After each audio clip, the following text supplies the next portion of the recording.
Hello everyone, welcome to my first WoW tutorial. So in this tutorial I'm going to make a lexical decision task with a priming paradigm. Alright, so let's just have a look. This is the file that I've made here, where I'm going to store all the files that I need for this experiment. So the first thing I've created is just a small conditions file. So in this file we can see we have my stimuli and I have the primes. So for the case of this tutorial, I'm just going to use a partial repetition priming paradigm. So I'm just going to use the first constituent in these compounds as my prime. And I've included two real compounds and two non-word compounds. So compounds that are made up of real word constituents but don't have any meaning in and of themselves. Alright, so that's that. So let's go over to PsychoPy, where we're actually going to build the experiment. Here we go. Alright, so I'm going to open up the builder view. So for anyone, well, even myself included, any beginners with this program, you're going to stay mostly in the builder view. The coder view is not going to mean very much to you, nor is it ever going to be used. Alright, so from the very beginning we have a routine called trial. So I'm just going to build on this trial. I'm going to rename it. I'm going to call it, let's call it PrimeLDT. All right.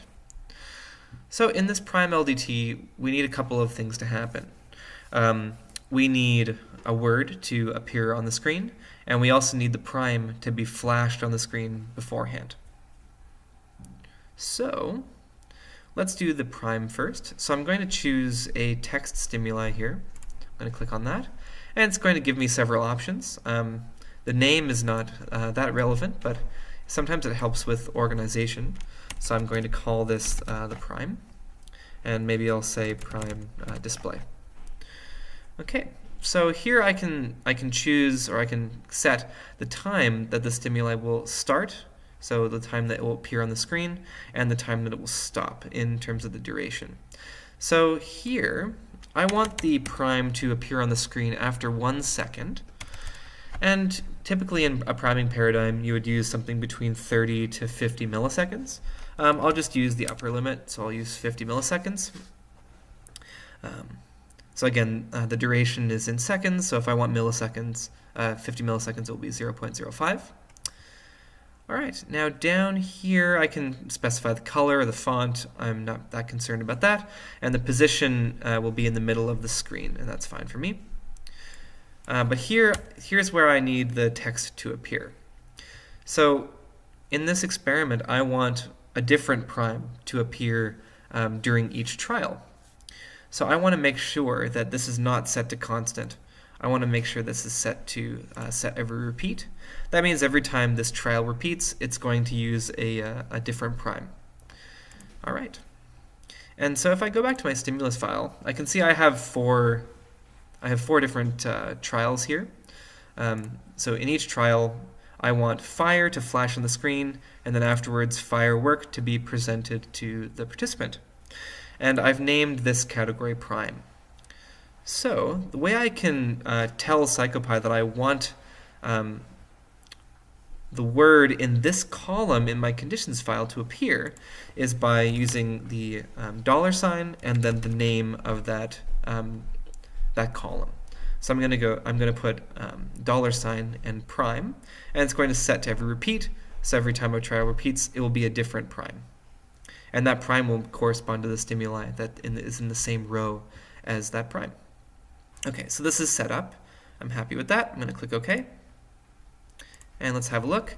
And I can see that my prime is going to appear after 1 second and will last for 50 milliseconds. So now what I need is the other word, the target, to appear on the screen. So I'm going to do the same thing. I want this to appear on the screen after 2 seconds. But I don't want it to disappear. I want the prime to stay. Sorry, not the prime. I want the target to stay on the screen until the end of the trial. So I'm going to leave this field blank. All right, and just like I did with the prime, I'm going to use the $, and then I'm going to use stimuli to indicate the column that I'm calling here, stimuli. And again, I want to make sure that I set this to every repeat. If I don't do that, if I leave it constant, the same word will appear every time on the screen, and that is not what I want.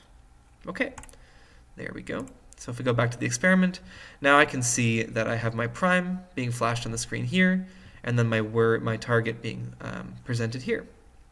Oh, let's just call this stimulus display. All right, that looks much better. All right, so now I need a way for the participant to respond, right? So I'm going to use a key response. So that's up here in the keyboard. So I'm going to click on this. So now I can do a couple of things. First, I'm going to name this key response. And I want to set the duration. Now, I could probably have this key response available during the entire trial, but just to make sure that participants don't accidentally press one of the keys before they see the target, I'm going to make this start from 2 seconds at the same time that the target appears. So if I do that, I can see that it starts at the same time. But now I want to go in and I want to adjust the allowed keys. So in a typical lexical decision task, we'll use A and L. They're on the opposite sides of the keyboard. And so there's no chance that the participant is going to mix up the two keys. So here in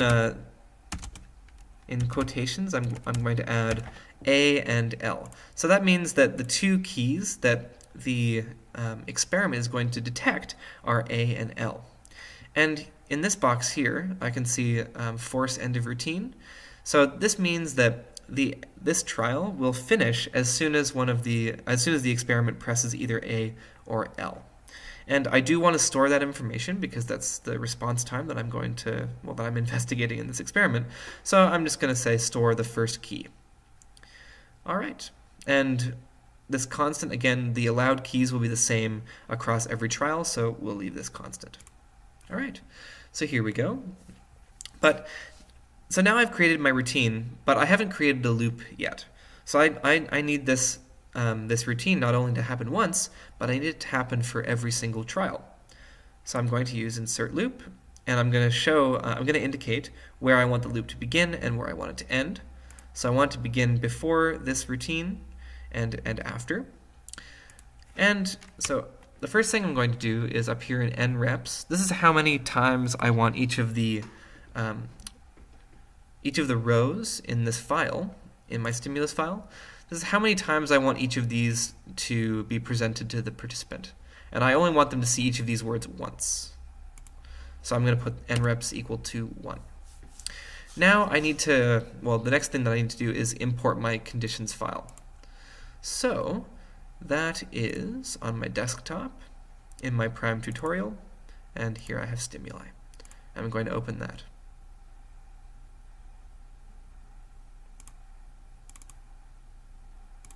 Oh, I think I need to save this and close it.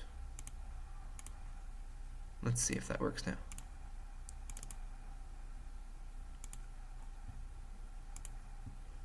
No. What's going on here?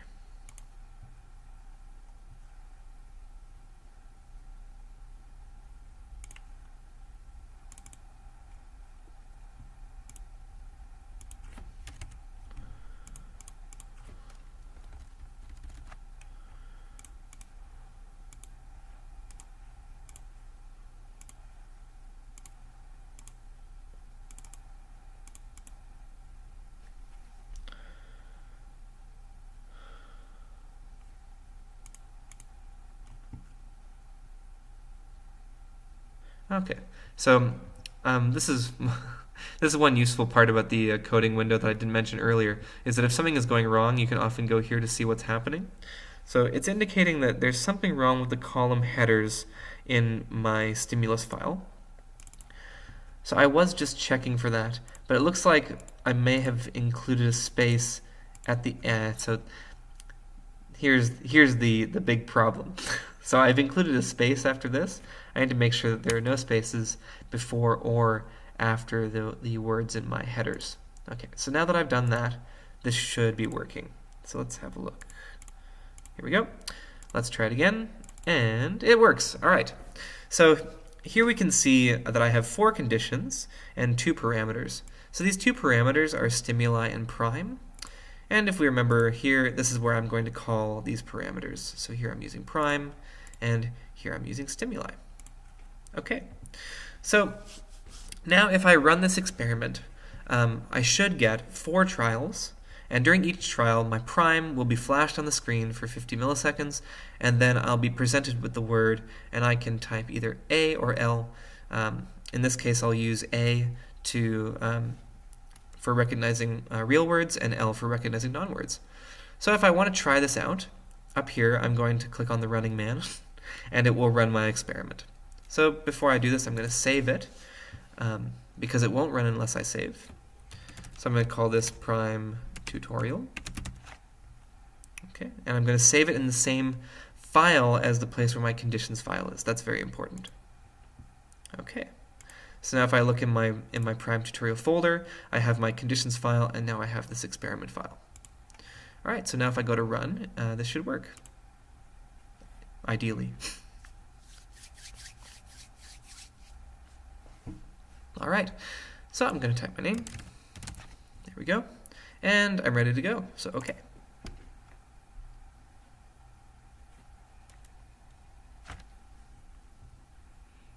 Okay, so it's saying the conditions file is not found. This happens sometimes, and usually what I'm not really sure why it does that, but what seems to work is if I just simply reload the conditions file and try and run it again.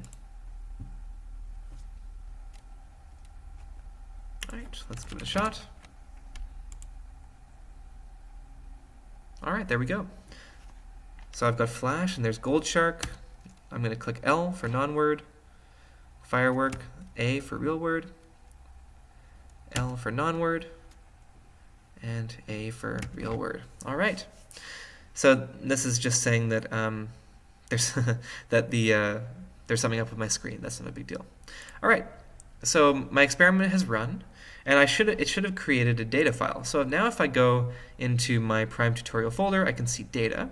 And if I open that up, I think this is the first one that didn't work, and this one should be the one that worked. Yeah, they're at the same time. Let's just have a look at both of them. So if I open this up, yeah, this is the one that didn't work. And if I open up this one,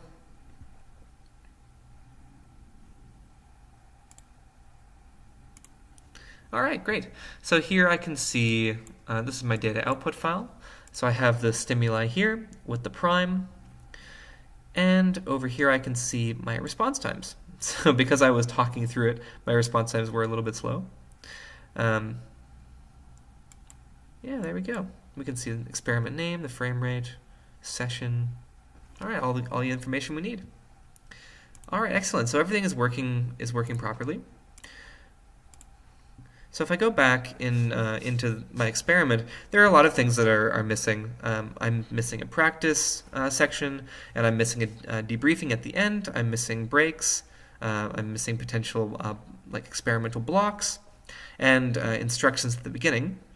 But those are relatively easy to create. I'll just quickly show you how to make an instructions page, because it's pretty straightforward.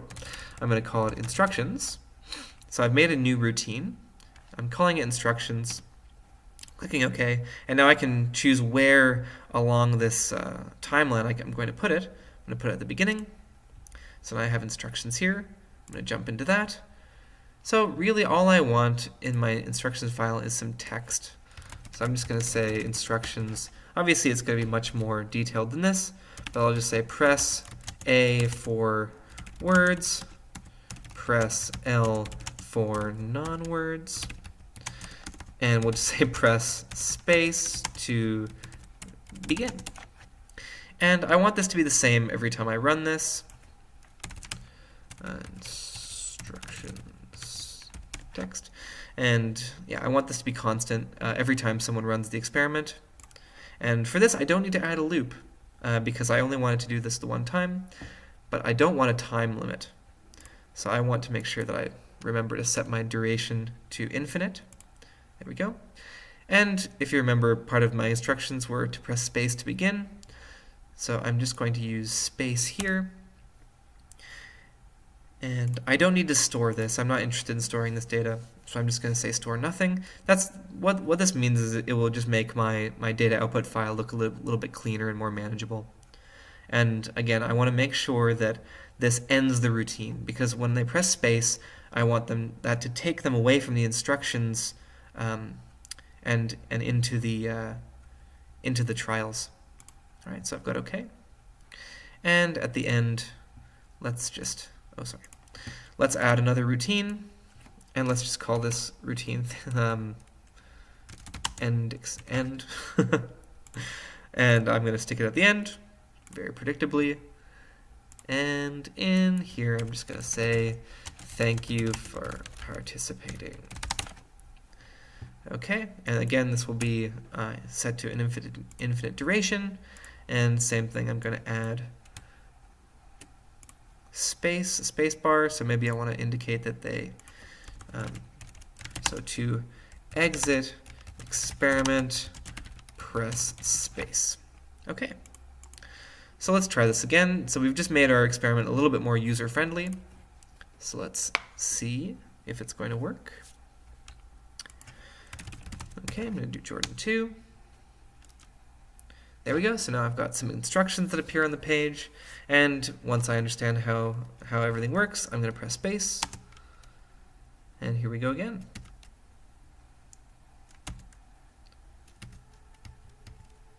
Here we go. And thank you for participating. To exit the experiment, press space, and I'm out. Okay, so this is an unmasked priming experiment at the moment. If I wanted to add masks, which basically just means I don't want right now. It's easy to see what the prime is if I'm looking carefully at the screen. So I don't want that.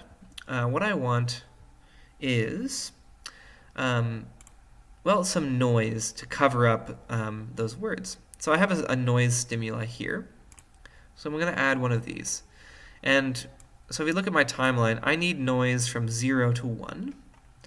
So I want the start time to be 0 and the duration to be 1 second. So it fills this space. I'm going to make it a little bit smaller.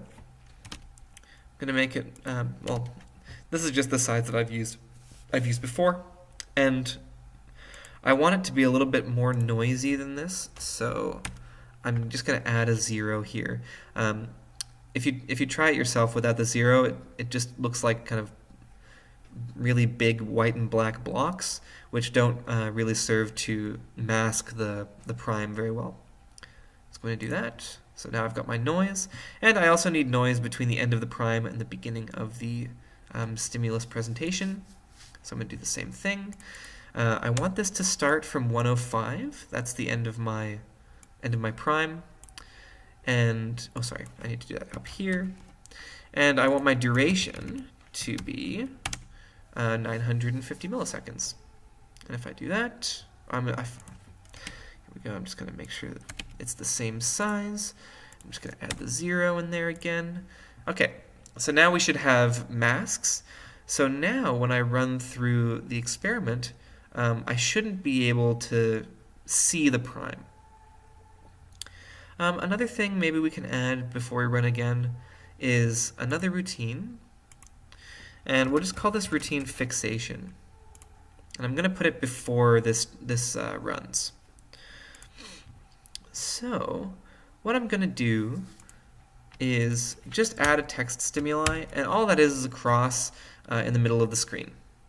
And I'm going to make it last for one second. So all this does is it gives the participant a fixation point. So these experiments can get really tedious and really boring, and if participants' eyes are kind of drifting around the screen, that could lead to a little bit of noise in your data, just because there will be some number of milliseconds from when the participants' eyes are wandering to the edge of the screen to when they go back to the middle and the prime is presented. There's also you want to make sure that they're fixating on the middle of the screen to make sure they see the prime as well. All right, so this should be 1 second. All right, everything looks in order. I'm just going to press save, and then I'm going to try running this one more time.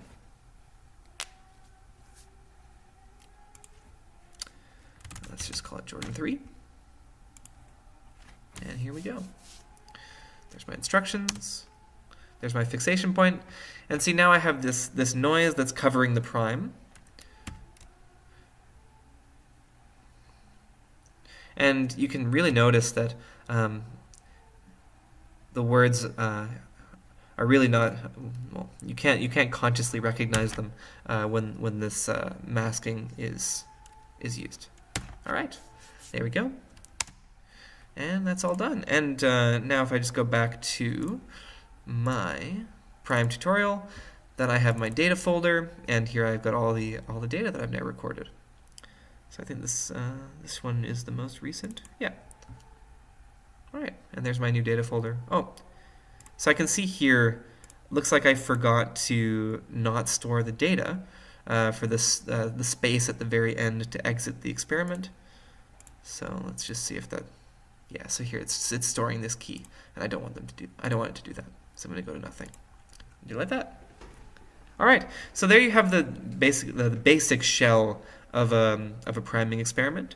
There's obviously lots of ways that you can change this. This is it's probably not ideal. I'm not sure. But hopefully you get some impression of the different tools that you can use in PsychoPy, and how to build conditions files and import them, and maybe some ways to make your experiment more user-friendly. Next time I do a tutorial, I'll probably look at adding some very simple custom code elements, so that just to make your data output file more useful. So for example, one piece of information that I'm really interested in getting from this experiment is not only the response times, but I want to know if the responses were accurate. So in this case, I want to make sure that when the stimuli is a non-word, that my key response is L, and that I want to have some kind of output that's going to indicate whether or not that's accurate or not. And that's maybe something I'll do in the next video. Until then, thank you for watching, and good night.